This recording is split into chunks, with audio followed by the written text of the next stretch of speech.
We talked about learning the labor market information. We talked a little bit about aligning non-credit and credit, and we've now talked about learning and recognition. All of this comes together when you start thinking about stackability. So stackable credentials are those that ensure that students have equitable access to on and off ramps to learning while they're working. So if a student isn't able to continue straight through, they are able to take that off ramp, but know that when they're ready, they can come back and pick up where they left off. So again, that when we're talking about making things seamless and accelerating progress, that's what we want to be doing, is creating structures that allow us to do that. So Stackability can help us do that. Equitable access, flexible training options, and what it actually ends up doing is increasing enrollments as much as possible. Because those students, when they know that this pathway exists and what that pathway looks like, they're able to come back when they're ready, or even in some cases when you entice them back. Some of the work that Andy shared as part of College App is they may not know, hey, we've got this great new program that's available. It's aligned to this new workforce entity that's in our area, and this provides a nice on-ramp to them. So you can actually increase enrollments by creating stackable pathway options. While we don't have time to go into all of the elements of good stackability, I've got a highlight here of four of the pillars that are associated with good stackability. We did create a stackability guide that you can download and take a look at. It's got really great examples in it and some key examples. We're going to talk about the two in the middle for just a quick moment to think about mapping and aligning the curriculum and how you communicate that. Again, I'm going to go through this relatively quickly just because we want to allow some time for folks to connect with one another over the content that's been shared. But do want to encourage you to take a look at this. There's a lot of really great guiding questions and even a how to get started if you want to emphasize one of these as part of your projects that you're developing and the institutional change that's associated with it. So let's take a look at what it means to map and align curriculum. And so there's a list of key considerations here. Certainly ensuring that credentials have value in that labor market. That again connects back to what Eric has been sharing and Matt has been communicating as part of that labor market information. Making sure to update any professional or national accreditations that organizations may require as that measure of quality. And even then thinking about how course requirements can align to ensure overlapping coursework rather than things that are going to require the students to repeat information or content unnecessarily. There's a couple of key things that you want to do. So create working teams that are tasked with mapping and aligning. This is challenging work. When we were, so I mentioned before that I came from a community college where we did the capital G, capital P guided pathways and trying to map curriculum, even just within an institution is a challenge. And what we're encouraging you to do is not only do it within your institution, but mapping it to the labor market as well as to other institutions that your students may be attending. So whether that's mapping from community college into the four-year institution, or even from adult basic ed programs into these credential programs. Building in stackable credential pathways that are based on agreement that is aligned with what you just did in terms of that workforce, that work stream task force that did that. And then the last element there is connecting with employers. Again, you don't want a pathway that leads to nowhere. So you want to create a pathway that is very strongly connected to the employers in your region. And again, that's part of the reason why Eric and Matt have been kind of pressing folks to identify service areas. This just gives you a good example of this in action. So South Texas College wanted to create some really great pathways for their English language learners and their adult education programs. And so they started with a mindset of no degree is terminal. And so they wanted to build that stackability so that there was confidence for the learners at every step of the way. As much as possible, they leveraged competency-based education. I know there's a couple of colleges on the call here that are very interested in competency-based education because it can actually help learners progress faster and with less debt. And anytime we're talking about value propositions, that's really important.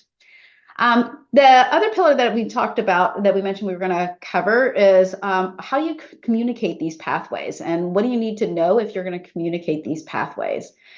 So including descriptions of those pathways, clearly stating what those pathways lead to, both in terms of credentials, but also in terms of employment.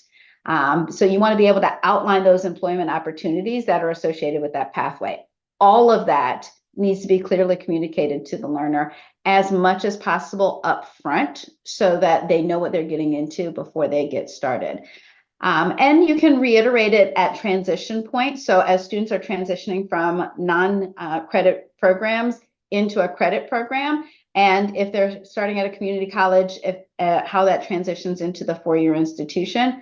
And at either the 2-year or the 4-year or even the non-degree credential point, identifying how, again, that maps into what the learners are going to do when they're in the workforce.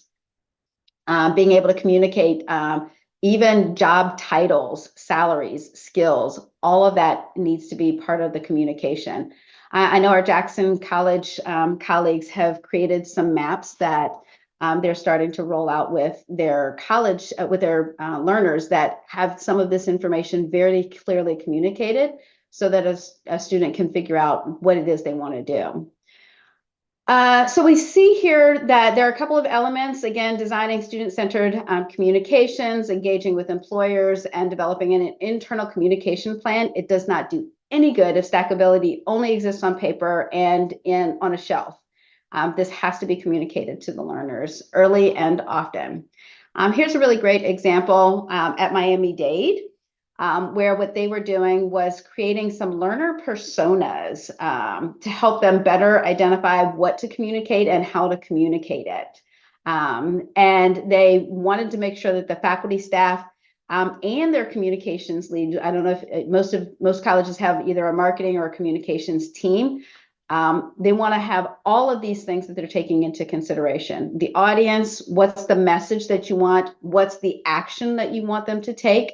How are you communicating? Are you using social media? Are you using paper or flyers or postcards as part of how you're communicating? Is it web-based?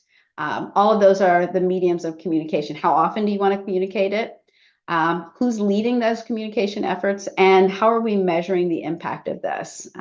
So we've had some colleges who have done very detailed maps by zip code to see where their learners are coming from, and being able to do some very specific mapping associated with that to see if their efforts are yielding benefits. And again, this kind of connects back to some of the things you were hearing in January with the college app presentation, is being able to get to that level of a zip code and even an individual to see, were we able to move this student to action, to enter a pathway, and to progress. One of the key elements that we don't get into a lot of detail here, but we'll get into when we break out, is what are the data elements that you need to know in order to figure out, is this working, and are we able to move anything in this respect? So we'll be asking you to think very strategically and intentionally about what are the data elements. So want to take a brief pause here before we go into breakouts to ask a couple discussion questions to figure out what resonates from what you heard around stackability, around labor market information, around aligning non-credit and credit, and along learning recognition. How does this work align with your institution's priorities?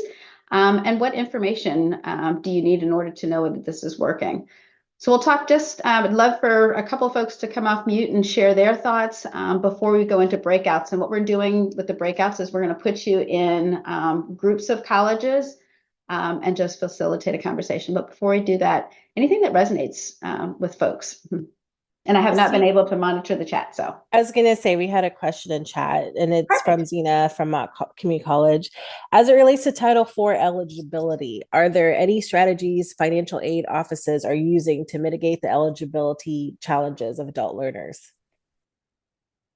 That's a great question. I think what we'd like to do is to see if we can identify some best practices that might be able to help with mitigating that. Can you go ask a little bit, go a little deeper on what you mean in specific things that we need to mitigate? I know some of the things are around short-term credentials and even in some cases modularizing learning, but are there other things that you wanted to be able to address with that? Yes, specifically, adult learners, they've had a college experience prior to returning. So they often have satisfactory academic progress problems. Right. They also have aggregate limits for loans, Pell Grant eligibility. Yes. And it's a big challenge because what you don't want to do is disappoint them.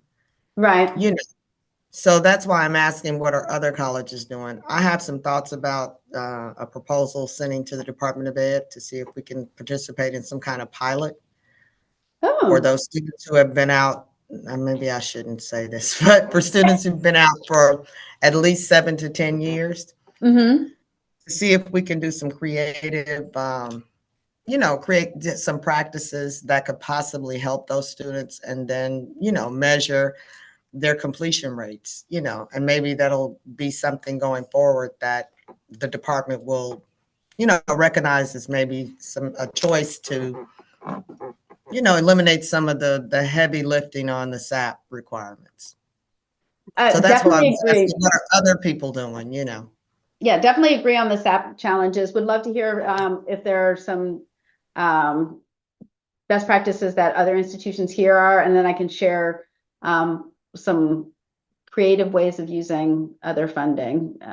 We'll just use it. We'll explain it that way. But is anybody else addressing SAP challenges more specifically for learners?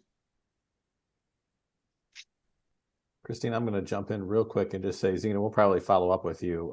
Matt and I at the center were just having a conversation this last week on that exact challenge, and have flagged it as something that we wanted to dive into a little bit deeper as well. So, all right, thank you. I'll add for the group that Indiana statewide did some good work on this and created a grant program. It didn't eliminate the SAP challenges, but they were able to push it through where a returning adult could get, I think it was a $1,200 scholarship. So not a huge amount of money, but a decent chunk of change. And the thinking was that might entice them back. They kept it outside of SAP parameters. And then during that returning semester, they might do well enough to then kind of get over the hump with SAP. And I'll find that program online here in a little bit and drop the link into the chat. Thank you.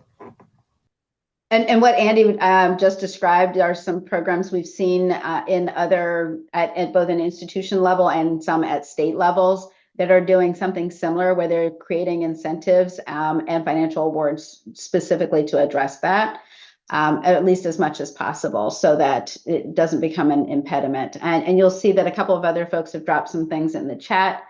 So Michelle dropped an article that gets at your question, and then Paige has shared that they have an academic forgiveness policy that can help.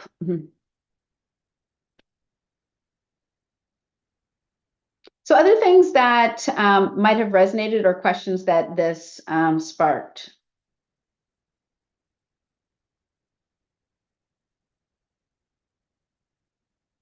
And while folks are thinking, Eric, can you help me remember to see if we can identify a couple of other resources or opportunities that can help with the SAP question?